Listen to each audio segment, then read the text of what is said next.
ஆச்சாரம் பாக்கிறவன் காசிக்கு போன கதை. ஒரு ஊரில் ஒரு ஆசாமி இருந்தான். அவன் ரொம்பவும் சுத்தம் பாக்குற ஆளு. அவனுக்கு எதை கண்டாலும் அருவருப்பா இருந்தது. ஒரு சமயம் நம்ம ஆளு ஒரு கல்யாண வீட்டுக்கு போயிருந்தான். கல்யாணம் முடிஞ்சது சாப்பாடு பந்தி ஆரம்பமாச்சு.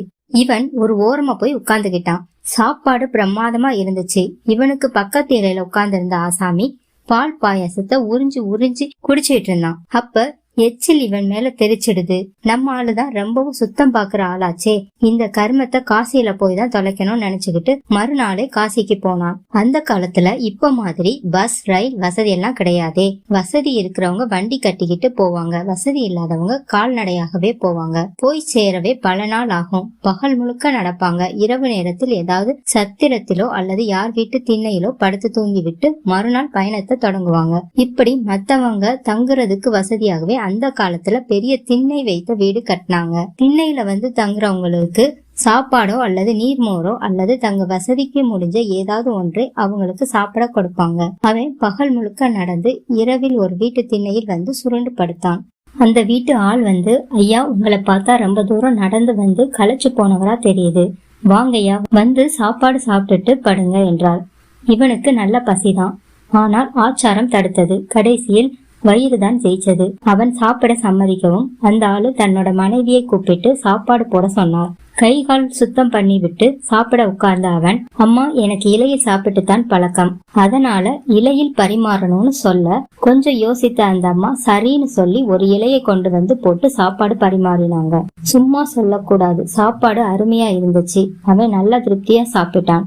சாப்பிட்டு முடிச்சு இலையை எடுக்கும் போது அந்த அம்மா ஓடி வந்து, ஐயா, நான் எடுக்கிறேன்னு சொல்லி ரொம்ப பத்திரமா எடுத்துட்டு போனாங்க.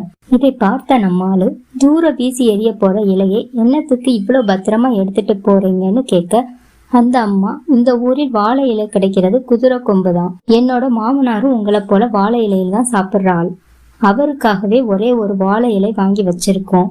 அவர் சாப்பிட்டதும் அதை கழுவி பத்திரமா எடுத்து வச்சிருவோம். நீங்க வந்து வாழை இலையில் தான் சாப்பிடுவேன்னு சொன்னதும் இலை இல்லைன்னு சொல்லவும் மனசு வரல, உங்களை பட்டினியா போடவும் மனசு வரல.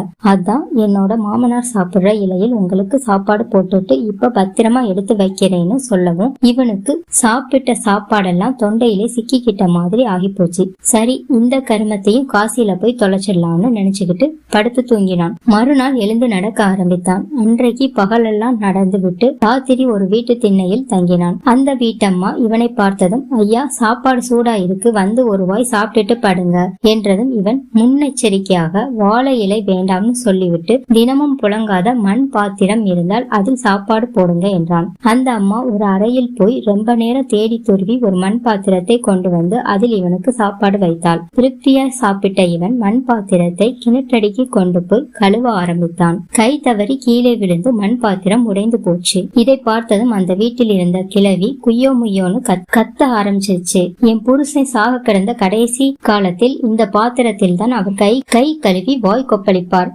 என்னோட கடைசி காலத்துக்கு இது உதவுன்னு பத்திரமா வச்சிருந்தேன், அத இந்த பாவி இப்படி போட்டு உடைச்சிட்டானே என்று அலறிச்சு. நம்மளுக்கு ஒரு மாதிரி ஆயிடுச்சு. இருந்தாலும் இருக்கவே இருக்கு காசி, அங்க போய் இந்த கர்மத்தையும் தொலைச்சிடலாம்னு நினைச்சுக்கிட்டு படுத்தான். மறுநாள் எழுந்து நடக்க ஆரம்பித்தான். அன்னைக்கு ராத்திரி ஒரு வீட்டு திண்ணையில் தங்கினான். அந்த வீட்டில் இருந்த பாட்டி இவனை சாப்பிட சொன்னாள்.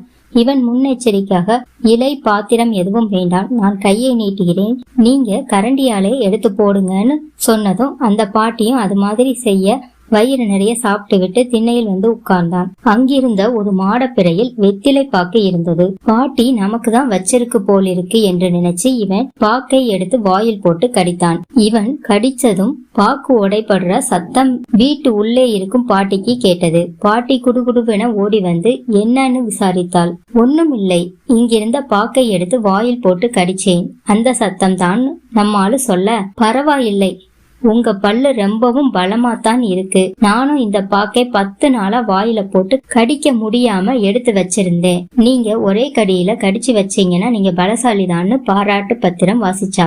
நம்ம ஆளு ரொம்பவும் நொந்து போயிட்டான். போதுண்டா சாமி, காசிக்கு போன லட்சணம்னு முடிவு பண்ணிட்டு மறுநாள் தன்னோட ஊருக்கு திரும்ப ஆரம்பிச்சுட்டான். இதுதான் ஆச்சாரம் பார்த்தவன் காசிக்கு போன கதை.